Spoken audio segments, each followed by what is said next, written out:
Good morning, good evening, wherever you are in the world of darkness, and welcome to the pit, where life starts and life ends in horrible ways. But generally, it's okay. We make place for something completely new, and today, today is a little bit is going to be different for someone. We're going to have a look at a mortal named David.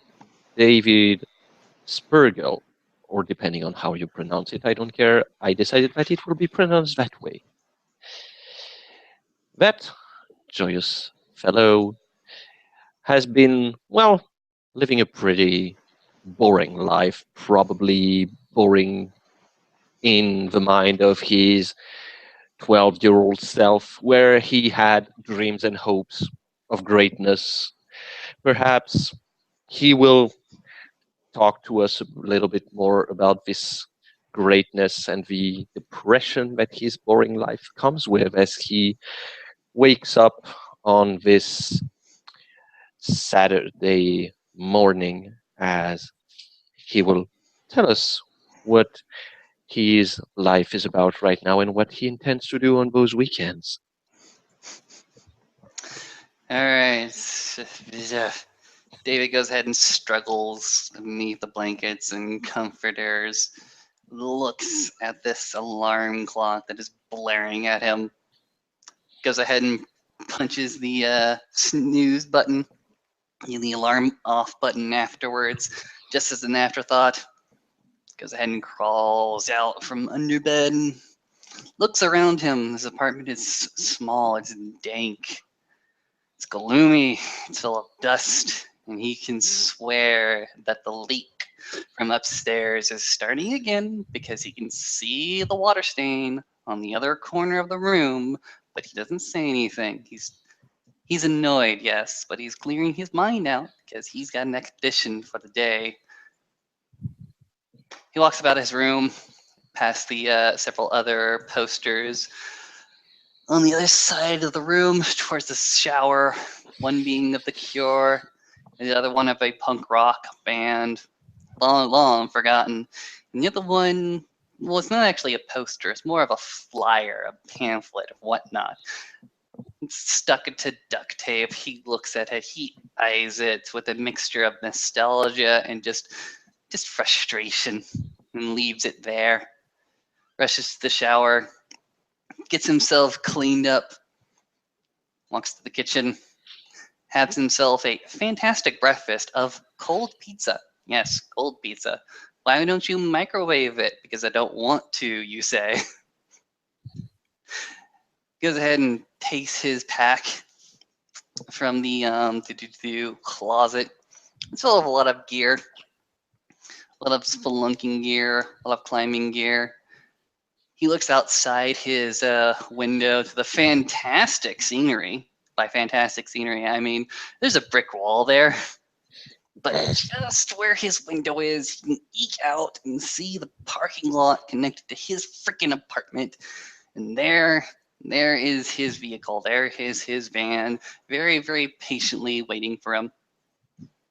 He goes ahead and double checks his pack, rope, clips, glow sticks, headlight, good. Snacks, good. He flips on his cell phone to call his buddy, bosom buddy boy, to make sure that he's available for the weekend. Sup? Hey man, what's up? You good for the weekend?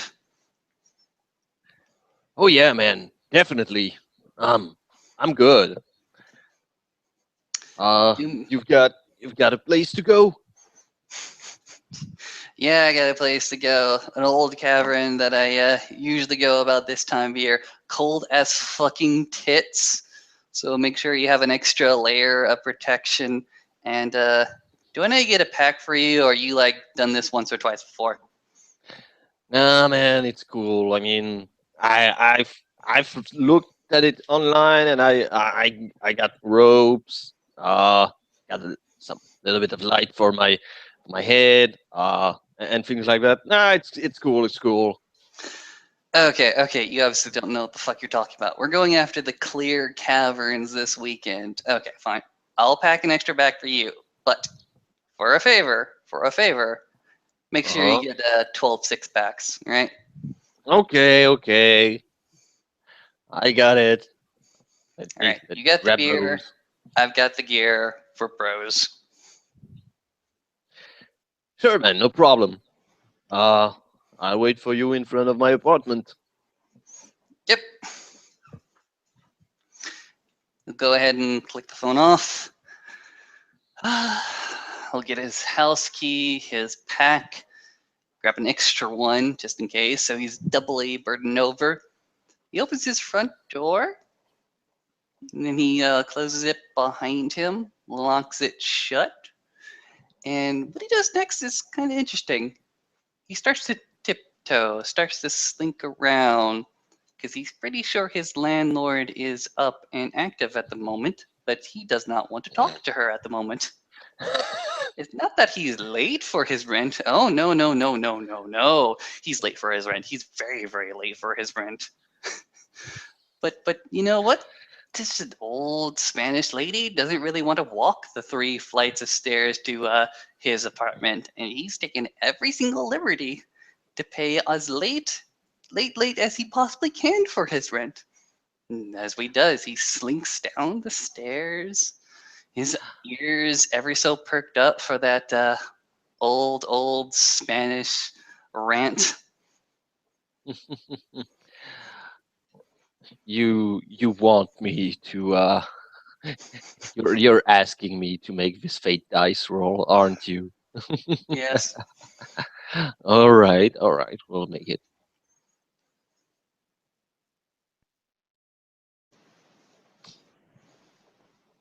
You're okay for now. Apparently, the old Hispanic lady, you can hear her, and she's actually talking very loudly to one of the residential of the upper stairs. Awesome. Taking the other stairwell down to the parking lot. Hopping in my car. And I'm going to go ahead and leave both packs in the back seat and just look at the trunk for a second. Open it up. Make sure that all the equipment is there. The to do jumper cables, the vehicle equipment shit, and also his most prized possession, that 20-100 telescope. He pats the 20-100 telescopes box just for a second. Pat. Affectionately. Like you would do for any pet. Slams the trunk shut, jumps back into the driver's seat, and zooms his way to go ahead and pick up his compadre. It doesn't take you a lot of time to get to your compadre, who indeed he got the goods, and apparently he didn't went for the cheap beer. He went for regular beer. Apparently, being probably thankful that you bring him on his trip, as you probably know that he likes to slack a lot and probably wakes up at unorthodox hours just to chill and do nothing of his life. It's been some time since he's actually hang out with his buddy. Let's go ahead and name him Jimmy. Jimmy DDs. Yeah, Jimmy D it is. So while he's going ahead and grab this poor sack of sod and currently driving up to the northern part of New York State, he goes ahead and starts talking offhandedly. So Jimmy, what the fuck you doing with your life? Uh, well, uh, you know, doing little bit of help around the apartment building. Uh, Trying to pay to repair my guitar. You know, I'm sure the band will get out this time. Jimmy D, you and I both know that's never gonna happen. Not with that poor shoddy equipment that you've got. How many string you've got for that car? One, two, barely steel. The other one twine. Hey, it's part of a charm. It's not part of the charm when the amplifiers can't even pick up your freaking strumming, my good sir.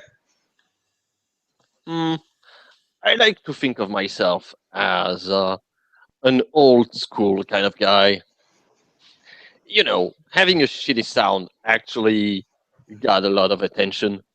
You know, it's raw, and people kind of dig it because they think, "Wow, that's underground, man."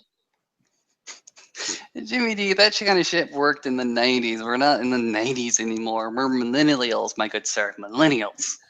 Yeah, but Millennium is shitty. True. You know what? You got some spare cash on you? Because if you got spare cash on you, I can take it and like just restring your guitar, get it all electrical, get it all steeled up, be fine. Perfect. Aw, man, you're a bro. Hey, I'm not a bro. I'm just offering you the chance to use my services. I don't come cheap. I get paid in beer. Yeah, yeah, I know you come. You get paid in beer. So, what's exactly the location where we're going? Clear Springs Caverns, a little bit off the way, actually. You have to go up this interstate right there, he says, as he's pointing at a map that Jimmy Dean is currently holding. Interstate there. Got to go ahead and take this by road over here, he says, holding the wheel by one hand, masterfully maneuvering this thing. And you find yourself in this bit of rural woods, and off the off map, not entirely marked, is this cave right here. Pat, pat. He goes ahead and points to a X that has been drawn on the map. Oh man, it looks like a pirate map. Hey, just because I go ahead and make my pass in little tiny dots does not make it a pirate map. Whatever you say, Blackbeard. With that, let's go ahead and say that they make their way to a recreational area, the park. Yes, you take a little while for your trip, obviously being distracted by your companion, and the road probably not very much enthusiastic as to answer his own question about what are you doing in your life. But you arrive at your destination, and with that you see indeed the mouth of the cave where you intend to go. You see it from where you stand on your parking lot. It's fairly average. It's fairly average on the outside, but you know that looks can be deceiving. You know that those places generally looks like nothing more on the outside, but once you go beyond beyond that, when you go further and further into the cave, that's generally where you can find the most interesting things. Dave's going to go ahead and point out the mouth of the cave to Jimmy. And that's where we're going tomorrow morning. Cool. You ready for it? Well, as ready as one can be. Ever went spelunking more than once or twice in your life, my good sir? Uh, I mean, I remember that once. Uh, once I went into a cave, man, and you know, um, we had those combination, and there was water fucking everywhere, and we just slide our way through. It was really interesting. All right, help me with this shit. Um, David goes ahead and throws Jimmy the extra pack with all the goodies, all the snacks, and some extra stuff towards the bottom in a baggie. Hmm. Looks like greens. Looks definitely like greens. Nothing else. Looks like just some weeds that have been torn off. Nothing more than that. Indeed, indeed. Any nothing suspicious. Nope. All right. So we'll make a little bit of an ellipse as you you and your friend Jimmy, you're you're pretty much taking your time drinking beer into the night, looking at the moonlight and the stars. Jimmy is not that much interest in the stars as you are. Probably probably because he sees them as just what they are. They are stars, and as he would quote, that's some nice stuff, man.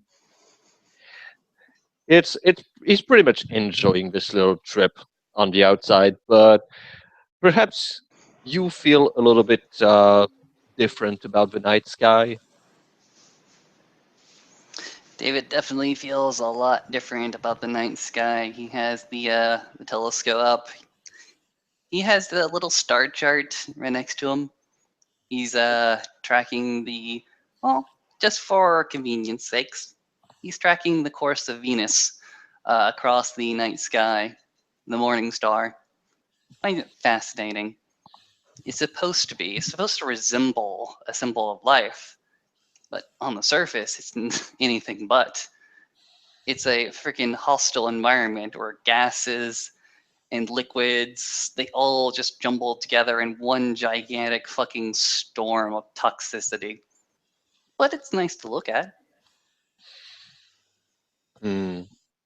Indeed, it is nice to look at, as you probably, contrary to your daily lives, you feel pretty much at peace there. It's very much different from the city where it's clustered by the fog created by pollution, the noise, the everlasting freaking noise from your neighbors making way too much music, way too loud. This Hispanic lady being overly attached to her money when really you'll pay her sometime, but you just need to make time. You're at peace here. It feels very relaxing. And perhaps perhaps we should take a little time to look at someone else, Hmm. someone that might not feel as comfortable, someone who dwells into the core of the darkness, someone that has been living for eons beyond time and space, someone that pretty much was born before time itself, born from the will of a creator, of a god that extended its hand at creation, wielding his army to create matter itself, to create rock, to create the surface of a world that will be marched upon by all his creation, a symbol of its mightiness. This one, when it looks at the darkness of the abyss, of the reflection and emptiness and everlasting torment that feels on his tormented self, tell me how does he feels about this place? Does he regret his time passed on the surface where he could admire the great machinery at work, where he could dwell upon the lights of the everlasting sky and the comfort that he felt when he was within the vacuum of what is now called space by mortal names.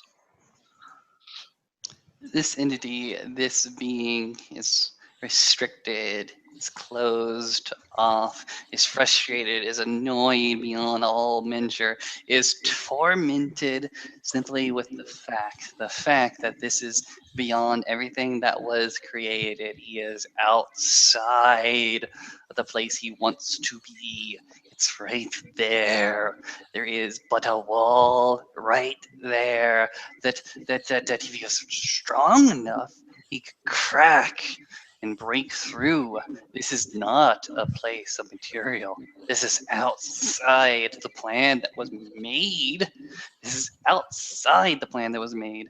There is nothing here. This is oblivion. This is not even space. This is not even a void of non-material. It is just nothing. And it's frustrating as all fucking heck. Because we are in hell, my good sir. Yes, indeed. Indeed, we are. And you you feel you feel something at the back of your mind.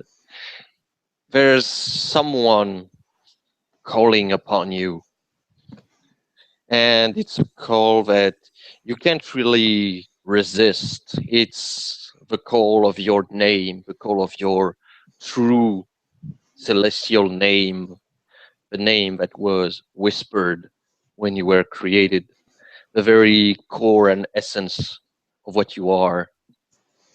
It's calling upon you, commanding, demanding your presence. You start to take the path to the great palace, the place that has been constructed eons ago. You're not very sure.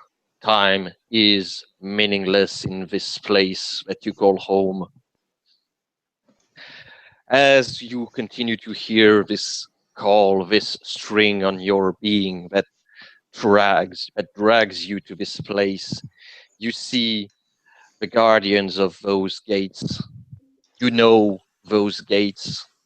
You have been there in the past, summoned by your lords, by your masters, the one who are far more powerful than you, that could destroy you with mere seconds. Those who toy with others.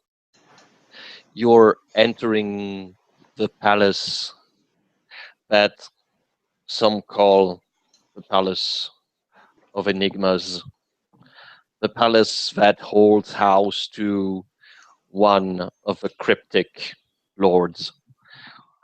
One not as powerful as the everlasting lord of cryptics, but this one has made its domain in this place, and you are his vassal, his servant. And as you enter the palace, you are faced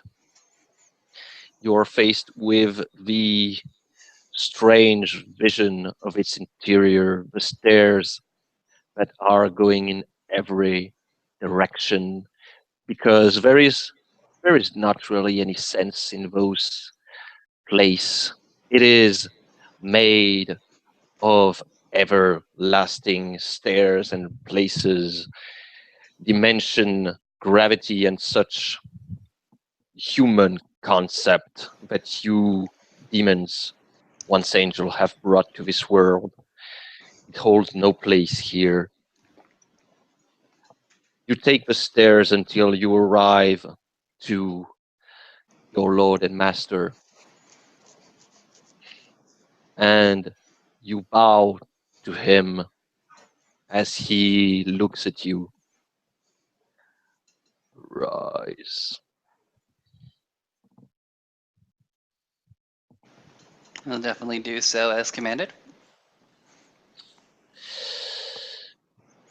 I have a mission for you. You are small, insignificant in the very essence of our beings.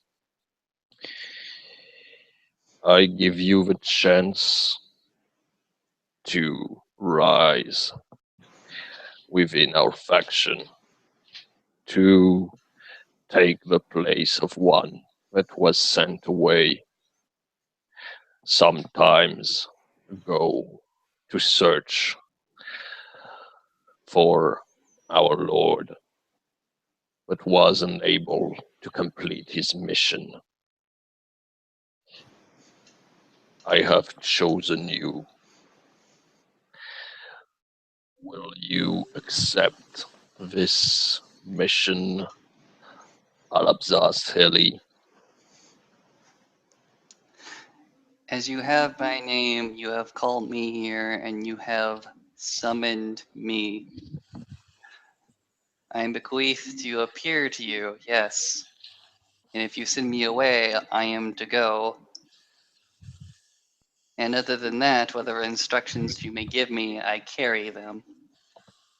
But my path's my own.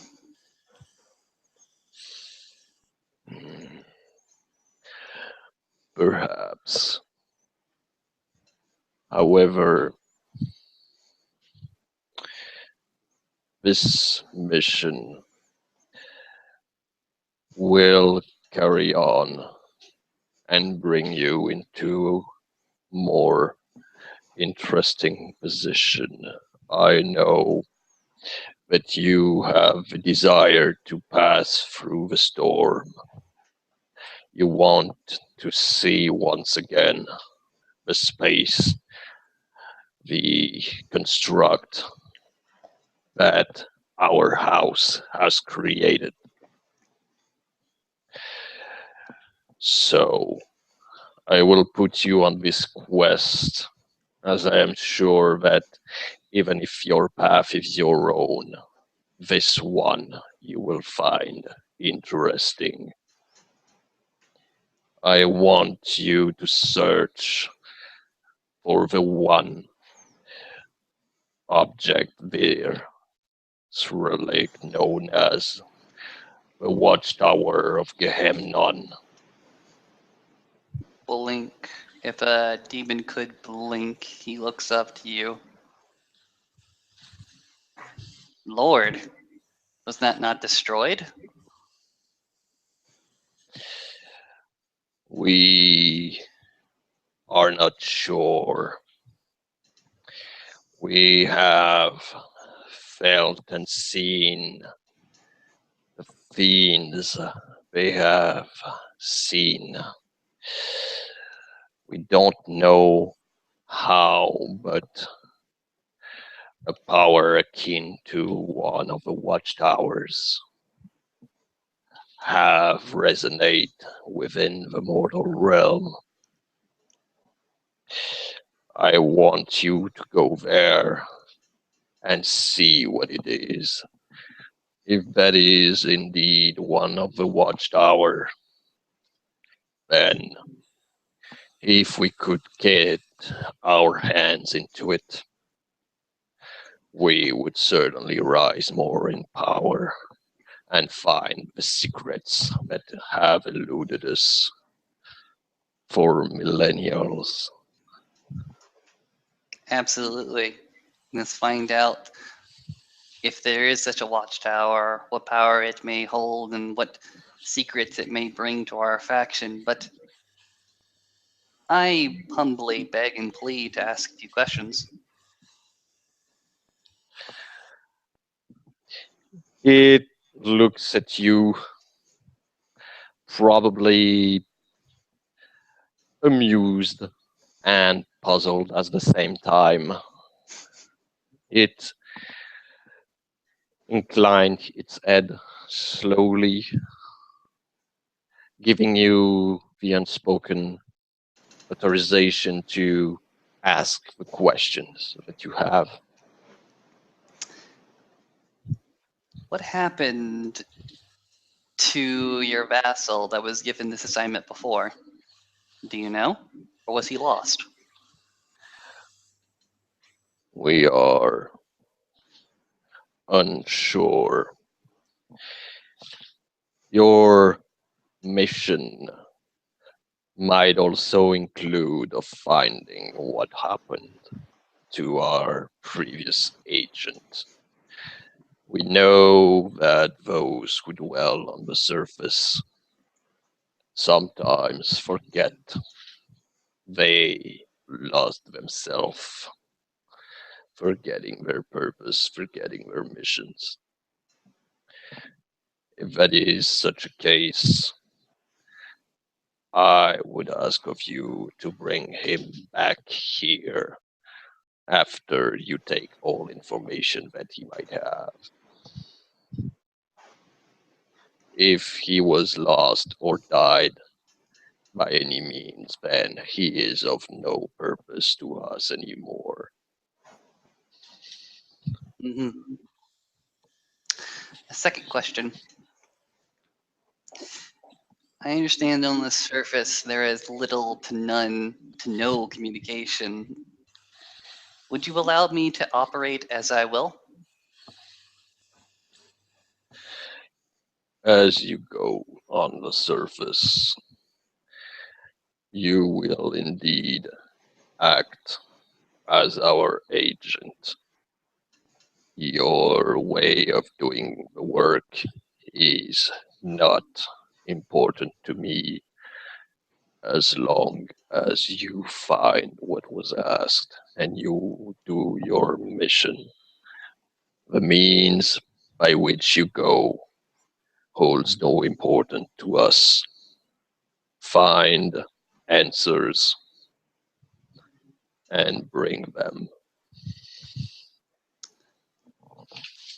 If I am to be sent up to the surface, and if communication should be lost, I will make sure that my loss does not prevent the information coming back to you. I will send it to you and authorize it.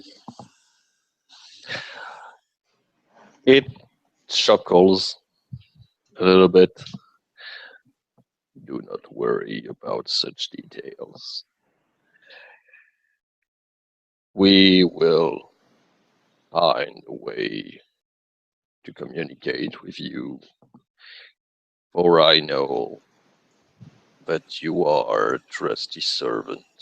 You are one who gets the job done. I would rather not lost another agent.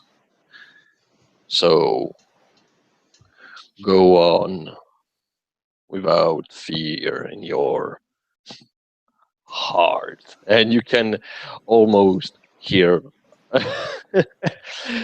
the I chose whatever you will, be it irony or hatred at the mention of heart, probably as much as any demon feels towards human, such a human concept.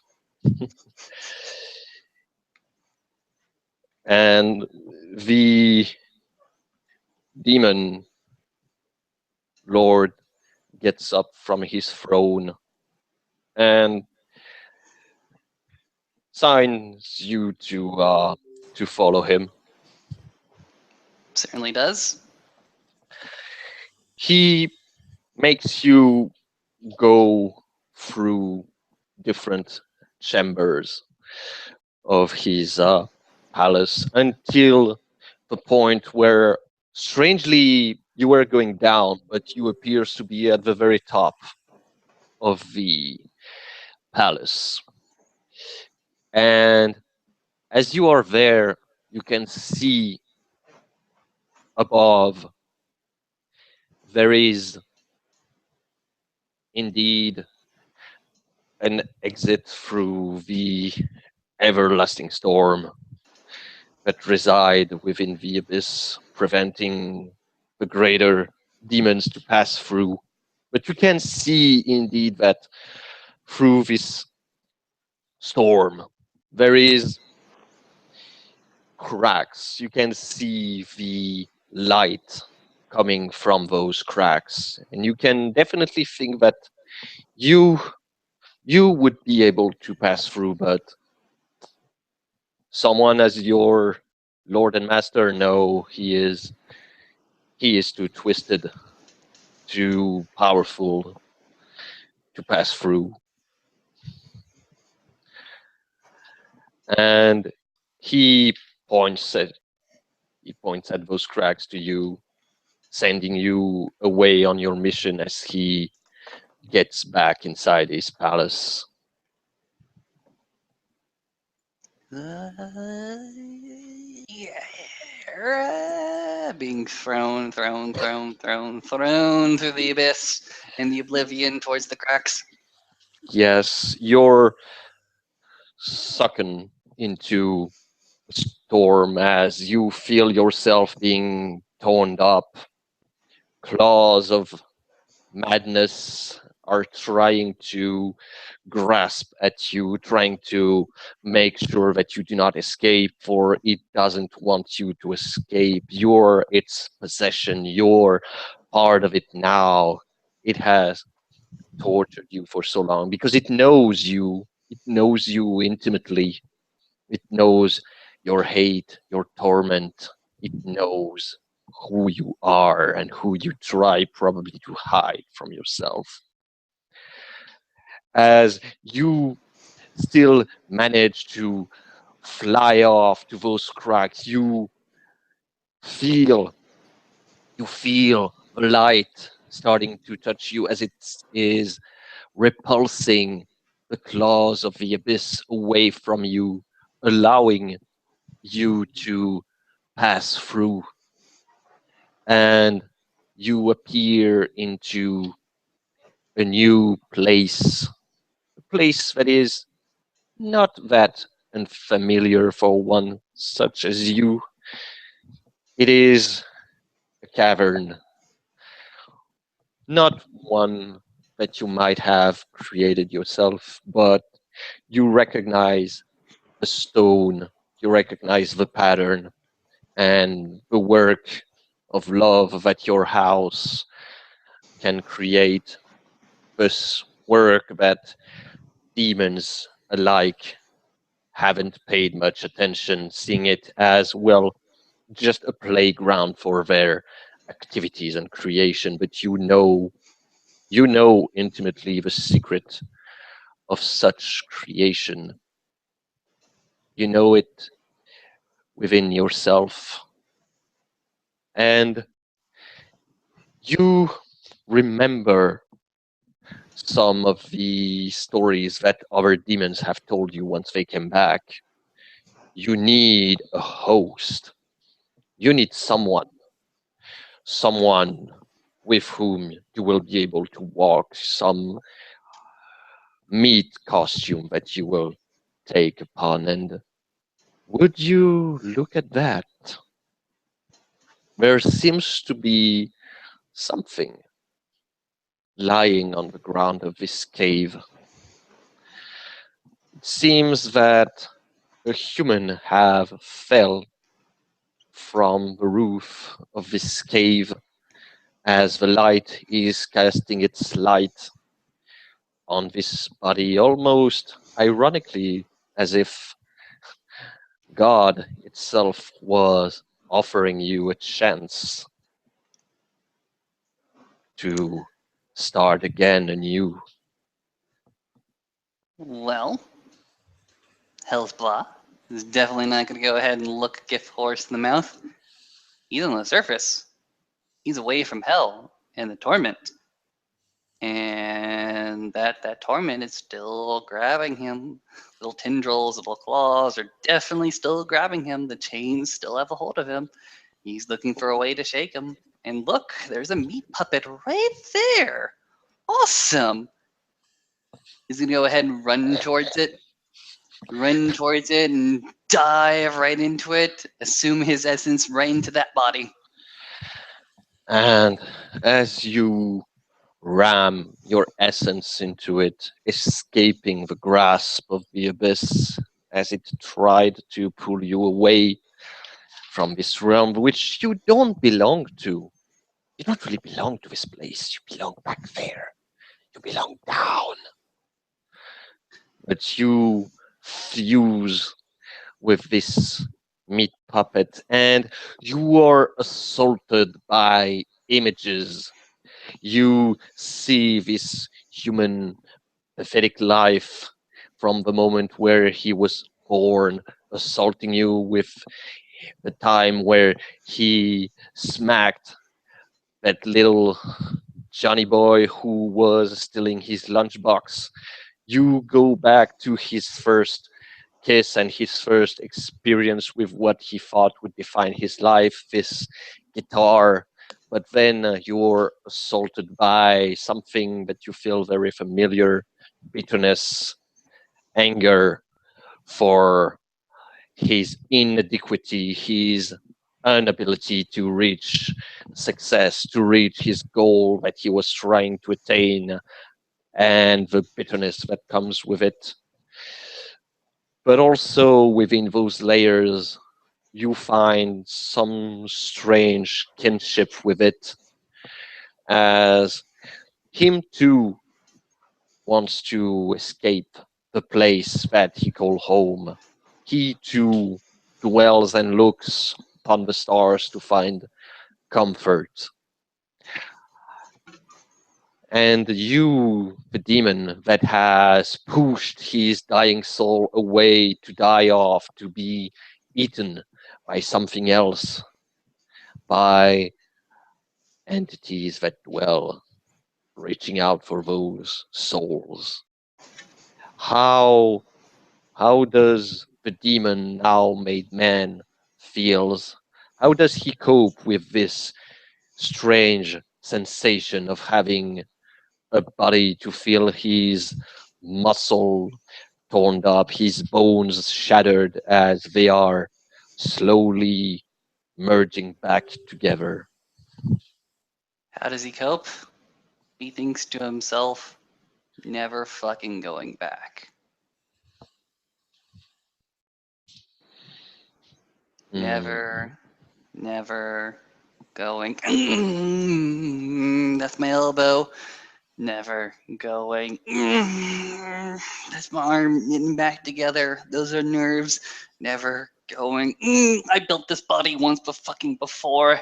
Never had to experience it. Never fucking going back. Eyes starting to wield around, heavy in his head. I got a debt.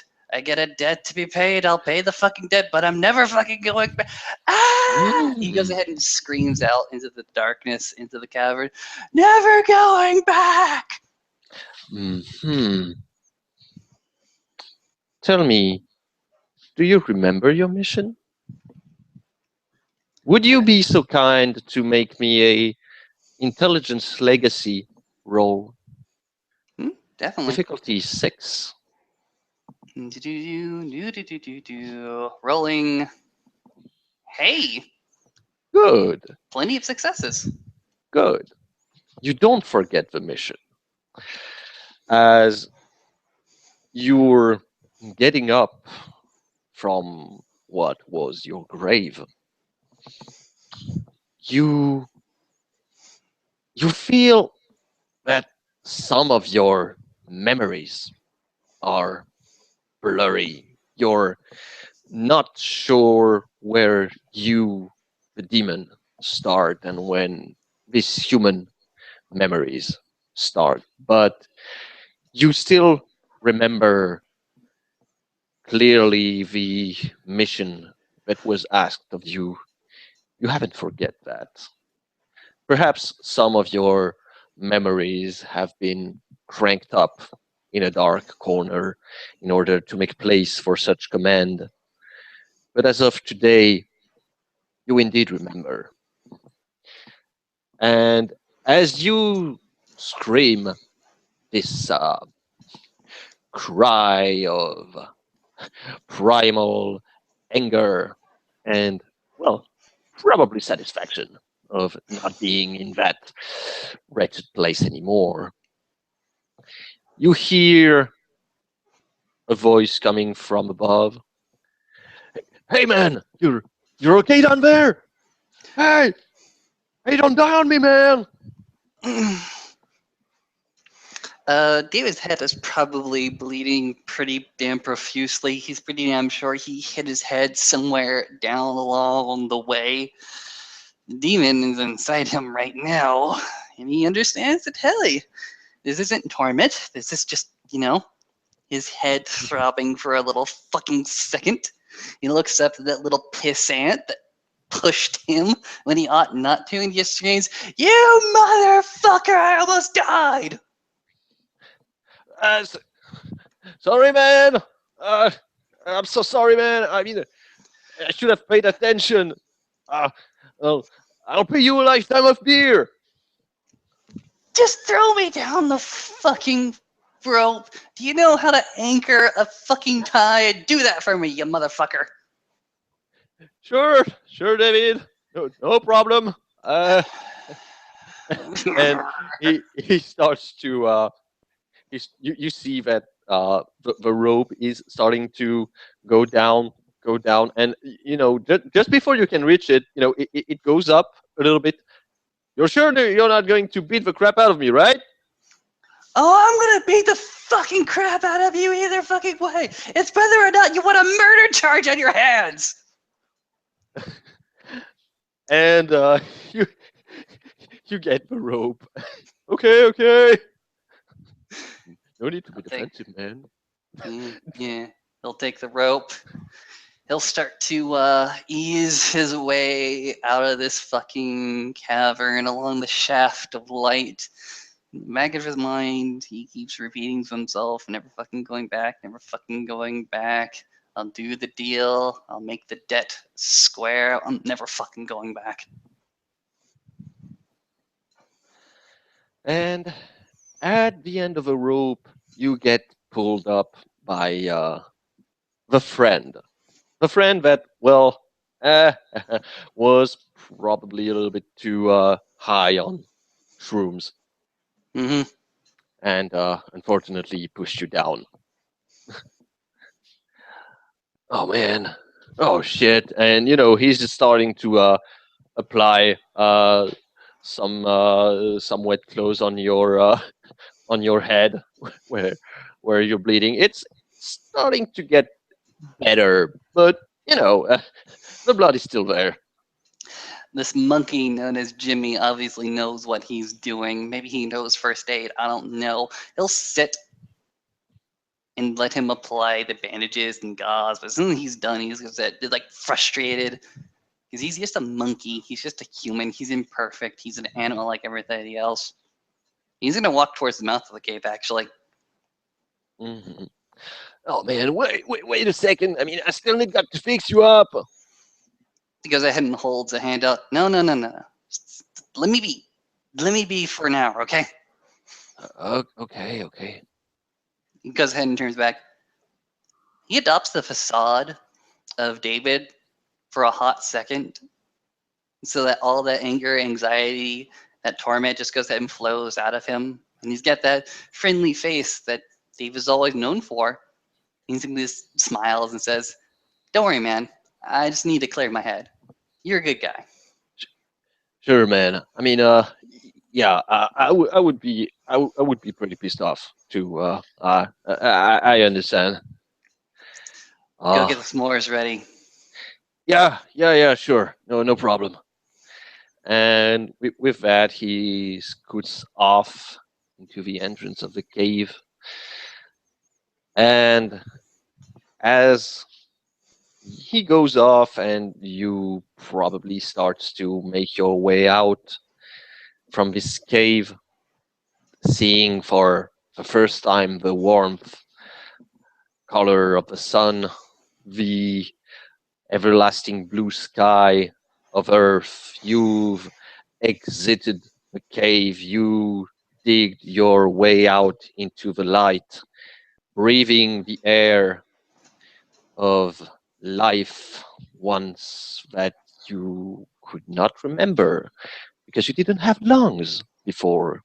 You didn't have all the ability to appreciate such a things. And as you look into the distance, you see something that pings in the mind of your host.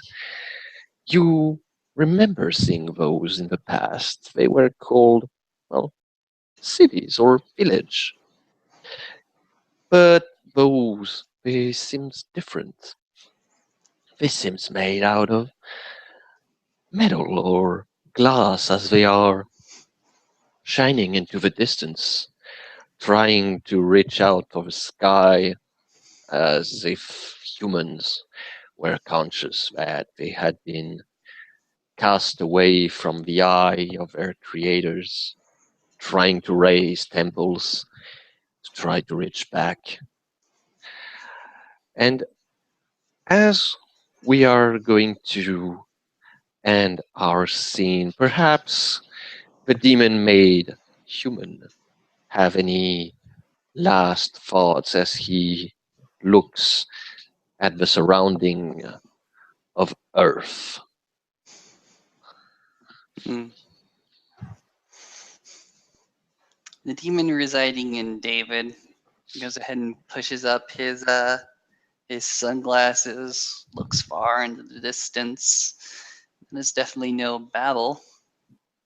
That is something that, well, we did not create.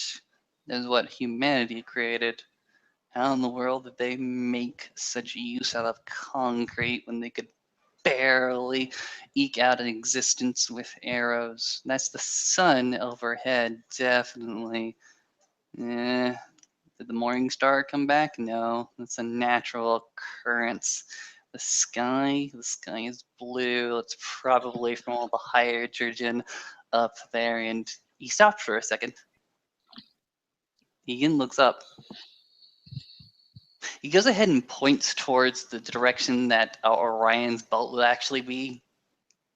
He's in a gas because he knows in about 3 hours he'll see it. The Pillars of Creation. And he's stunned.